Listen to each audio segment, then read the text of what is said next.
So dear student, आज की जो हमारी प्रैक्टिकल क्लास है उसमें आज हम लोग देखेंगे कि मतलब जो इसमें जो मस्टर्ड की क्रॉप है हमारी इंडियन मस्टर्ड, इसमें बहुत सारे जो पेस्ट है उनका अटैक है।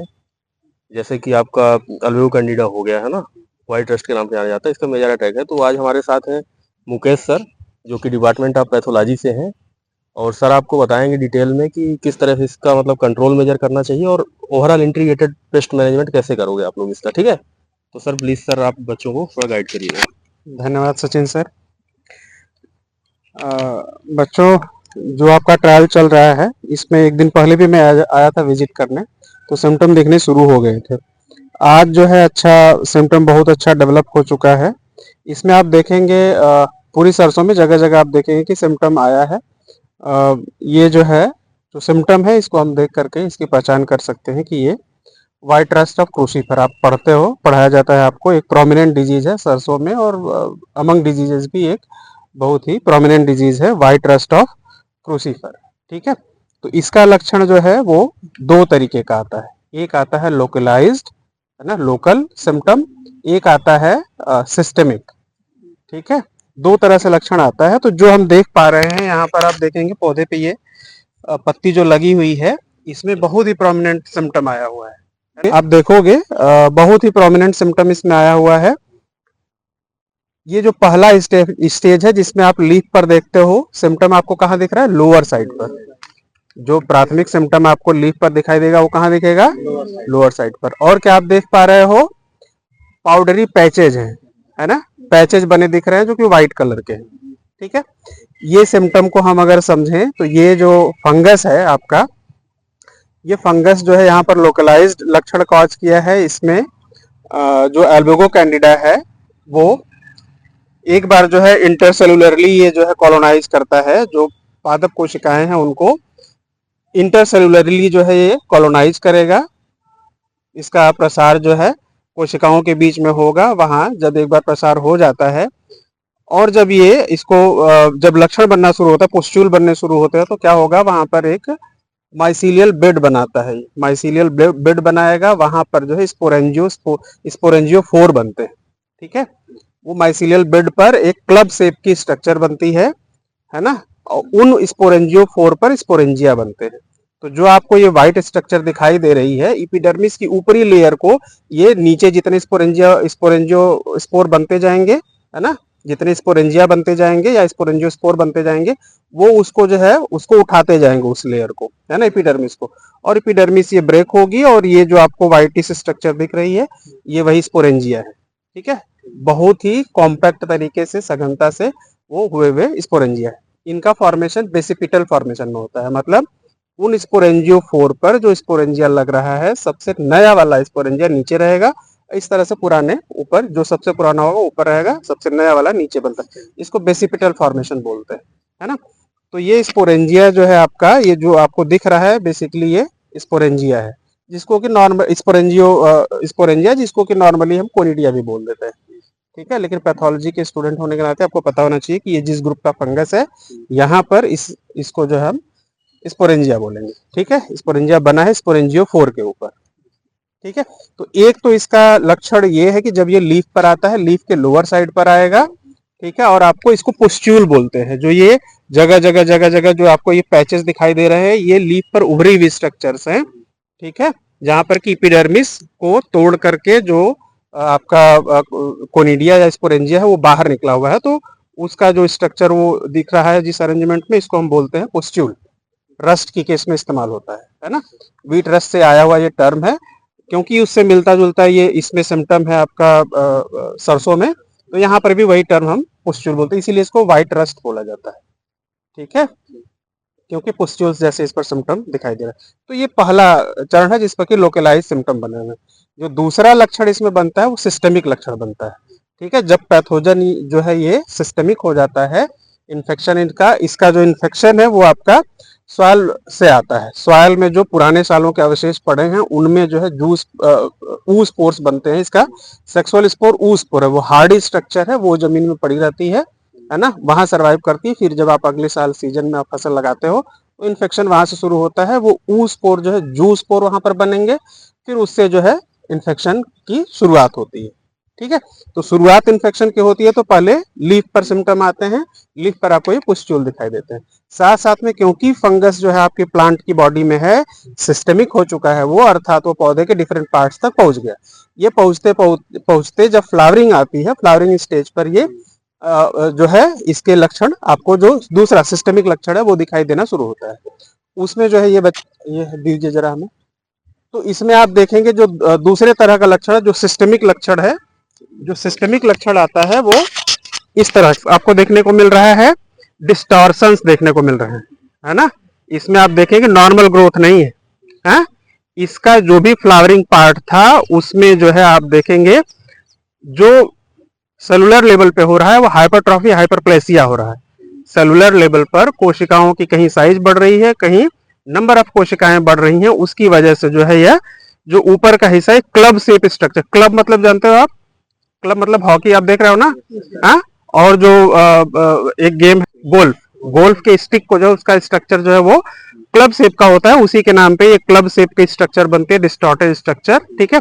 जिसमें कि आप देख सकते हैं पहले तो हाइपरट्रॉफी, हाइपरप्लेसिया से जो इसका नॉर्मल थिकनेस है उससे ज्यादा मोटाई आप देख रहे हैं जगह जगह देखने को मिल रही है ना। इसके बाद जो भी जहां पर भी आ गया है सिम्टम, वहां पे जो भी इसके फ्लावर है वो स्टेराइल हो गए हैं, ठीक है। स्टेराइल क्लब से स्ट्रक्चर से बन रहे हैं, इसको स्टैग हेड बोलते हैं। जो ये स्ट्रक्चर क्लब से बन रही है स्टाइल स्ट्रक्चर, ये चीजें इनको स्टैग हेड बोलते हैं, ठीक है। इसके लिए एक टर्म है, तो क्वेश्चन से आते भी हैं स्टैग हेड स्ट्रक्चर कहाँ बनती है किस डिजीज में, तो आप बता सकते हो, ठीक है।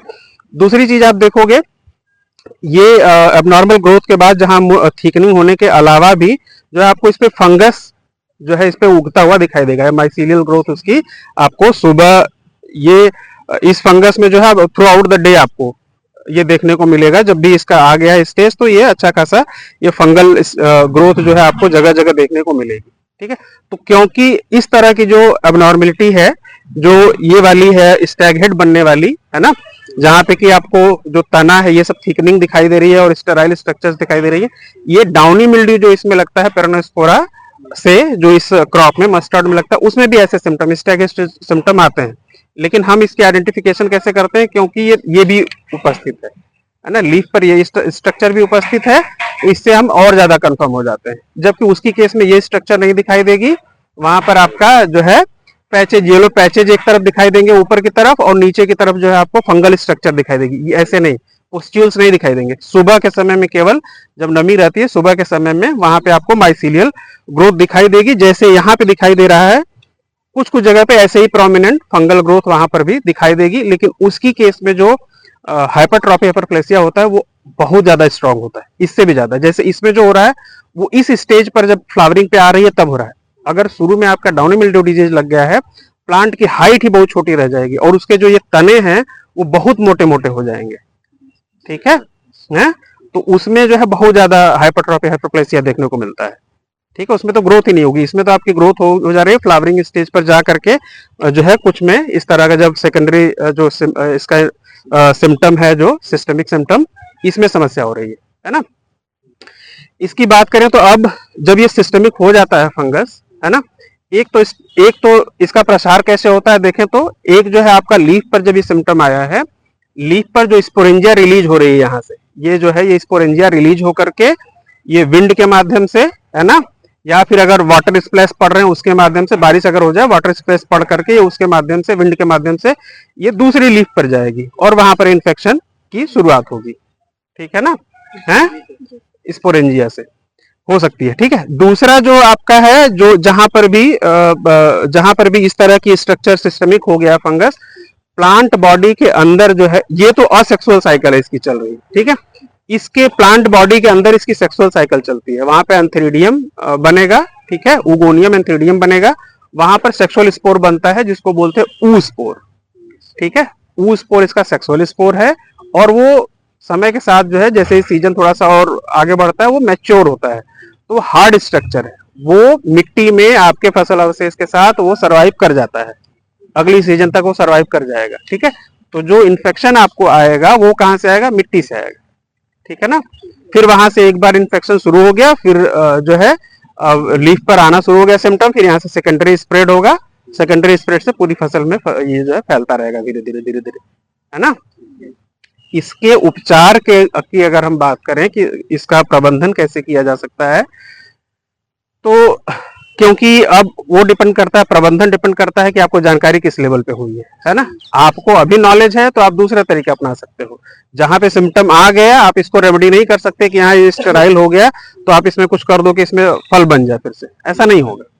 ठीक है, आप एक स्टेप पार कर चुके हो। तो अगर इसके इंटीग्रेटेड डिजीज मैनेजमेंट की बात करें तो जो भी आप पढ़ते हो इंटीग्रेटेड डिजीज मैनेजमेंट में कि आपको रेजिस्टेंट वैरायटी का चयन करना चाहिए, क्रॉप रोटेशन अपनाना चाहिए, ठीक है, वो सारी चीजें करते हुए सीड ट्रीटमेंट जो है वो बड़ा ही इसके लिए क्रूशियल है। अच्छा है, सीड ट्रीटमेंट आप करते हो चाहे बायो कंट्रोल एजेंट से करो या फिर केमिकल से करो, ये जिस ग्रुप का सदस्य है, ठीक है, जैसे कोई बच्चा करा था कि इन लोगों ने स्प्रे किया है कुछ जगह पे कार्बेंडाजिम और मैंकोजेब, है ना, साफ वो, ठीक है ना। आपको ये समझना पड़ेगा कि ये जिस ग्रुप का फंगस है वहां पे कार्बेंडाजिम नहीं काम करने वाला है, ठीक है। इसके लिए जो इस ग्रुप ऑफ फंगस के लिए जो स्पेसिफिक फंजीसाइड है, जो सिस्टमिक फंजीसाइड है, जो सिस्टमिक ग्रुप की फंजीसाइड है और इस ग्रुप के फंगस के लिए है, वो है मेटालैक्जिल, ठीक है। तो मार्केट में रेडोमिल नाम से केमिकल आता है जिसमें कि मेटालैक्जिल और मैंकोजेब होता है। मैंकोजेब कॉन्टैक्ट एक्शन दिखाता है और जो है आपका मेटालैक्जिल जो है सिस्टमिक एक्शन दिखाता है, तो उसका स्प्रे करना चाहिए। तो आपका जो है सी ट्रीटमेंट भी उस फंजीसाइड से कर सकते हैं, आप सी ट्रीटमेंट उससे करिए या फिर बायो कंट्रोल एजेंट से करिए, ठीक है। सीड ट्रीटमेंट एक बार हो गया तो इसके बाद जब फसल आपकी है आप ऑब्जर्वेंट रहिए। अगर आपकी फील्ड में वहां पर डिजीज आता है, उसकी हिस्ट्री है, तो वो आएगा। आपको या तो आप ऑब्जर्वेंट रहिए, अर्ली सिम्टम्स आपको दिखाई दे उसी समय, या तो 40 से 45 दिन बाद जो है आप इस पर रेडोमिल का स्प्रे एक बार, प्रोफाइलेक्टिक स्प्रे बोलते हैं, एहतियातन, है ना, प्रोफाइलेक्टिक यूज बोलते हैं, एहतियातन जो है आप इस पर स्प्रे कर सकते हो। 40 से 45 दिन पर अगर आपने पहला स्प्रे कर दिया, या विजिलेंट रहिए, जैसे ही आपको शुरुआती लक्षण दिखे आप स्प्रे कर दीजिए, ठीक है। तो आप जब ये रेडोमिल केमिकल इस्तेमाल करोगे, है ना, 0.2% मतलब 2 ग्राम पर ml के रेट से आप इसका स्प्रे करोगे तो आपको इसका प्रभाव दिखाई देगा, ठीक है, ग्रोथ बंद हो जाएगी। जबकि यहीं पर अगर आप कर रहे हो कार्बेंडाजिम का इस्तेमाल तो वो इस फंगस के अगेंस्ट वो कारगर नहीं है। मैंकोजेब कॉन्टैक्ट फंजीसाइड है, वो तो काम कर देगा थोड़ा, लेकिन वो कितना करेगा, जहां सिस्टमिक हो गया है पैथोजन वहां पे समस्या रहेगी, ठीक है। फसल अवशेष इंटीग्रेटेड की हम बात करें तो फसल अवशेष आपको बहुत ये करना है कि इनोकुलम बिल्डअप, आप जानते हो ना, इनोकुलम जो है ये जो पैथोजन है, ये आपकी मिट्टी में अगर आपका पुराना है हिस्ट्री और बार बार आप फसल अवशेष वहां छोड़ के जा रहे हैं तो इसका बिल्डअप रहेगा वहां। ऐसी केस में जो इससे निजात पाना मुश्किल है, ठीक है? तो क्रॉप रोटेशन वगैरह बड़ा कारगर होता है ऐसी केस में, है ना। तो ये कुछ आप लोगों को कुछ और पूछना हो इससे संबंधित तो आप अगर आप लोगों को कोई डाउट हो या इससे संबंधित पूछना हो तो आप लोग पूछ सकते हैं, करके क्वेश्चन पूछिए, मुझे डाउट होगा। इसके शुरुआती लक्षण क्या है? शुरुआती लक्षण लीफ पर आते हैं। शुरुआती लक्षण जो लीफ पर आए ना, ये पुस्ट्यूल बनने शुरू हो जाएंगे, ठीक है, under side of leaf, leaf के निचली सतह पे इस तरह से व्हाइट व्हाइट पैच दिखाई देना शुरू होगा, ठीक है। अगर ज्यादा एरिया में हो जाए तो क्या करना चाहिए, बड़े क्षेत्र में? अगर बड़े क्षेत्र, कोई भी डिजीज, ऐसा नहीं होता है कि कोई भी डिजीज एक साल आया और बहुत बड़े एरिया में फैल गया, होता है ऐसे धीरे धीरे बिल्डअप होता है, ठीक है। तो अगर इतिहास है उस डिजीज का वहां पर तो आपको उस लेवल तक जाने ही नहीं देना है, ठीक है? अगर बहुत बड़े लेवल पर आ गया तो आप एक लिमिट है, अब यहाँ पर जो ये डिजीज यहाँ पर आया है अभी, आप यहाँ पर क्या कर सकते हैं, केवल फंजीसाइड स्प्रे कर सकते हो आप, है ना, बायो कंट्रोल एजेंट कर नहीं सकते, रेजिस्टेंट वैरायटी आप चूज कर नहीं सकते, क्रॉप रोटेशन अब कर नहीं सकते, सीड ट्रीटमेंट कर नहीं सकते, आप क्या कर सकते हो, फंजीसाइड स्प्रे आप जो है टाइमली एक बार 40 से 45 दिन पर जो करते हैं वो करना चाहिए। इसके बाद फिर 15 से 20 दिन बाद एक डोज फंजीसाइड का एक स्प्रे और देना चाहिए, ठीक है। आप केवल इस समय आप केवल उसको जो है प्रिवेंट कर सकते हो, उसको जितना भी फैल चुका है वो उसको रोक सकते हो, ठीक है। डिजीज हमेशा भी कोई एक बार में नहीं कहीं भी तबाही मचाता है, ठीक है, धीरे धीरे इनोकुलम बिल्डअप करता है और एक समय लेता है वो, है ठीक। और कोई?